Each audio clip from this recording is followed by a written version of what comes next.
Europe 1. La politique en France, Hélène Jouan, c'est ce congrès du FN ce week-end, et donc la surprise était un peu éventée. Le Rassemblement National en lieu et place du Front National, c'est ce nouveau nom que Marine Le Pen propose au vote des adhérents. Un nom que vous jugez surprenant ? Oui, car il y a quelque chose d'oedipien dans cette affaire. Au moment même où Marine Le Pen se débarrasse enfin, symboliquement, de son père, en supprimant des statues la présidence d'honneur à laquelle il s'accrochait, eh bien elle se débrouille pour sortir de son chapeau le nom utilisé par son père il y a 32 ans. Le Rassemblement National emmena 35 députés frontistes à la victoire aux législatives de 86, mais le slogan était moins coupable que le scrutin proportionnel. C'est curieux, non ?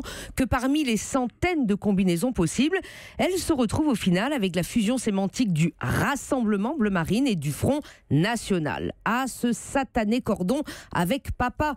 D'ailleurs, elle a aussi conservé la flamme tricolore, logo du parti depuis sa fondation, qu'elle voulait jeter aux oubliettes il y a 6 mois.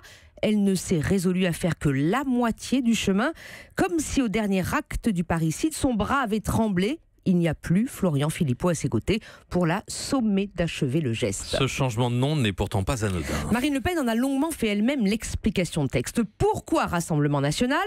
Pour signifier notre volonté de rassemblement, a-t-elle dit.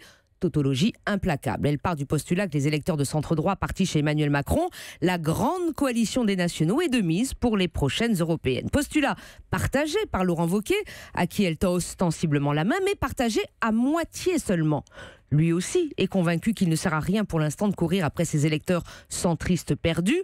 En revanche, il est tout aussi convaincu qu'il doit tirer avantage de l'actuelle fragilisation du FN pour, sinon l'achever, en tout cas le siphonner. Elle a avec elle quelques individus, Nicolas Dupont-Aignan, l'ancien député Thierry Mariani qui prône l'union des droites. Il a pour lui une stratégie qui a fait ses preuves en 2007 avec Nicolas Sarkozy. Le changement de nom ne change donc rien au Front National ? Si peu en tout cas, quand les fondamentaux du parti ne bougent pas d'un iota. Immigration encore et toujours comme fil à plomb de la pensée frontiste. Mépris ostensible à l'égard de ses éventuels futurs alliés dont elle annonce l'obsolescence programmée. Opacité, toujours aussi totale sur les procédures pseudo-démocratiques du parti.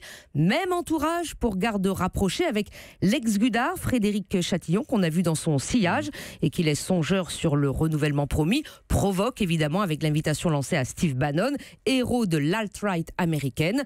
Marine Le Pen, en fait, ne se ressemble jamais autant que lorsqu'elle veut faire croire qu'elle change tout. Hélène Jouan. Axel ? Mais Hélène, est-ce que ça va vraiment se faire, ce changement de nom ? Parce qu'il paraît que le nom Rassemblement National est déposé, là on en parlait à l'instant. Eh bien, effectivement, c'est toute la question et c'est peut-être une marque de plus de l'amateurisme du Front National. Elle a beaucoup réfléchi, mais c'est embêtant. Elle a beaucoup réfléchi, elle a beaucoup consulté, mais apparemment, elle n'a pas regardé le journal officiel, elle n'a pas suffisamment scruté les méandres exactement de l'INPI. Il y a effectivement un homme qui s'appelle Igor Kurek, qui est président du Rassemblement National, qui a fait des listes déjà au municipal et qui dit c'est mon nom, donc je le garde. On va l'entendre dès le début du journal de 8h. Vincent ? Il n'y a que le Parti communiste français et surtout le Parti socialiste qui n'a jamais changé de nom, qui est conservé de l'heure. On pourrait croire que le conservatisme est vraiment de gauche en France. Oui, sauf que le Parti socialiste, par exemple, pourrait changer de nom, puisque Stéphane Le Foll, qui est candidat à la présidence aujourd'hui, à la tête du Parti socialiste, a dit qu'il aimerait bien, lui, changer de nom et qu'on l'appelle, par exemple, les socialistes. Ça ne changerait pas grand-chose. Vous avez oublié, Vincent, lutte ouvrière, ce qui m'étonne de vous. C'est vrai. Oui, vous l'avez oublié. Europe